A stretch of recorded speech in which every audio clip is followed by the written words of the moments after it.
I marked a few things here relating to discussions about our younger children.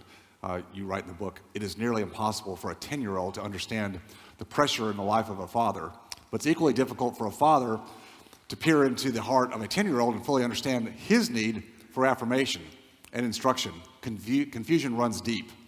I found myself growing resentful. There was just one too many missed hockey games, to your point.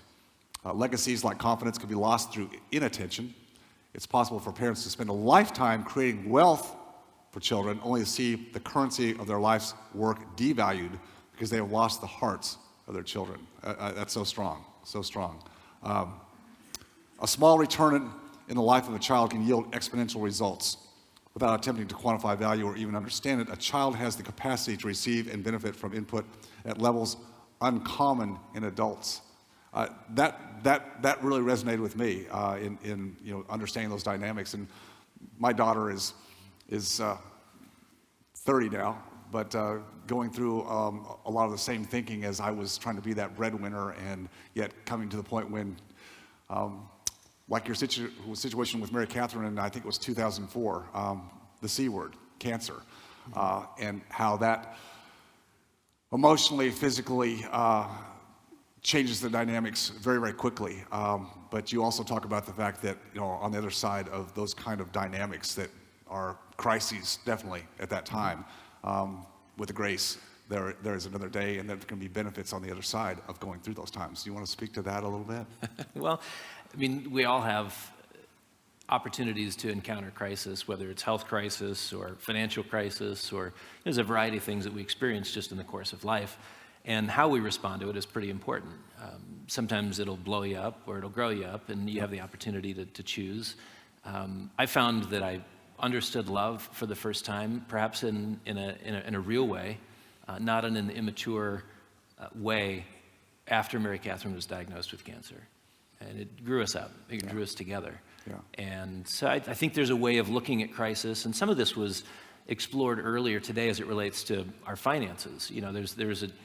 If you're not thinking ahead, if you're not navigating the narrows, you can find yourself sort of on your heels and unable to deal, or you can be very productive. There's things that can happen that are just almost magical. Relationally, that's what we'd experienced. Some of the biggest crises in the financial markets have also been where the most wealth has been made. Mm-hmm. So, it kind of goes both ways, how you navigate, the mindset that you keep. And I think some of that is just keeping a clear head when others are losing theirs. Yeah, no question about it.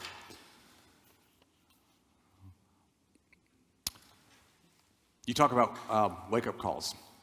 When I'm speaking, I also talk about the wake-up calls. Sometimes they're so subtle that we don't recognize them for what they could provide for us in terms of instruction in our own lives. We put them aside, and maybe it takes a larger wake-up call.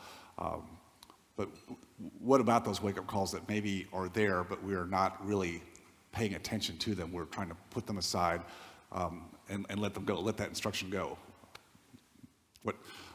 What additional insights could you give about those wake-up calls that maybe we are missing in life? I think of my dad, and I think about a trip that we were on in South Africa. He was 40 at the time, so younger than me by 8 years. And he was giving a lecture. When he lectured, he would speak for 4, 5, 6 hours. I mean, there was something different about the constitution of an audience. No offense. But there were no coffee breaks. I mean, and you just kind of sat there and shifted side to side uncomfortably for however long. But a doctor came up to him and said, I need to talk to you. The color of your skin and your eyes tell me that you have significant liver pressure, liver issues. I'm just going to guess that you have 15, 20 cups of coffee a day, and there's probably a few cocktails just to kind of ease into the evening off of that caffeinated high. Your adrenals are shot, and I'm just telling you, you're not long for the world if you don't change things. And I mean, he's hard charging. He's got all the energy he could ever ask for, a little hyperdrive from the coffee. And I think what I love about my dad is that he's never been one to be on the defense. He's always been open to learning, And he, in that moment, it wasn't like, well, you know, who are you anyways? You know, what are your credentials? I don't think he even knew the guy was a doctor, but he just listened, took it in, and then ultimately did go see that guy the next day and set him on a path of health. He's 82. His dad died at 49. His grandfather died at 51. And he assumed that he'd be dead at 50. Maybe that's why he was so hard charging. Get it in while you can. He's 82 today, strong as an ox, lifts weights 3 times a week. And, you know, there was this wake-up call, and he was willing to change things. He was willing to listen and say, yeah, so my diet's got to be different. I guess I should exercise. Maybe I shouldn't have 20 cups of coffee and 2 cocktails just to kind of balance out the uppers and the diet. I love him for that he's willing to listen. And I think we have the opportunity. There's different times in our lives where if you have a wake-up call, do something with it. Right. Do something with it. Yeah.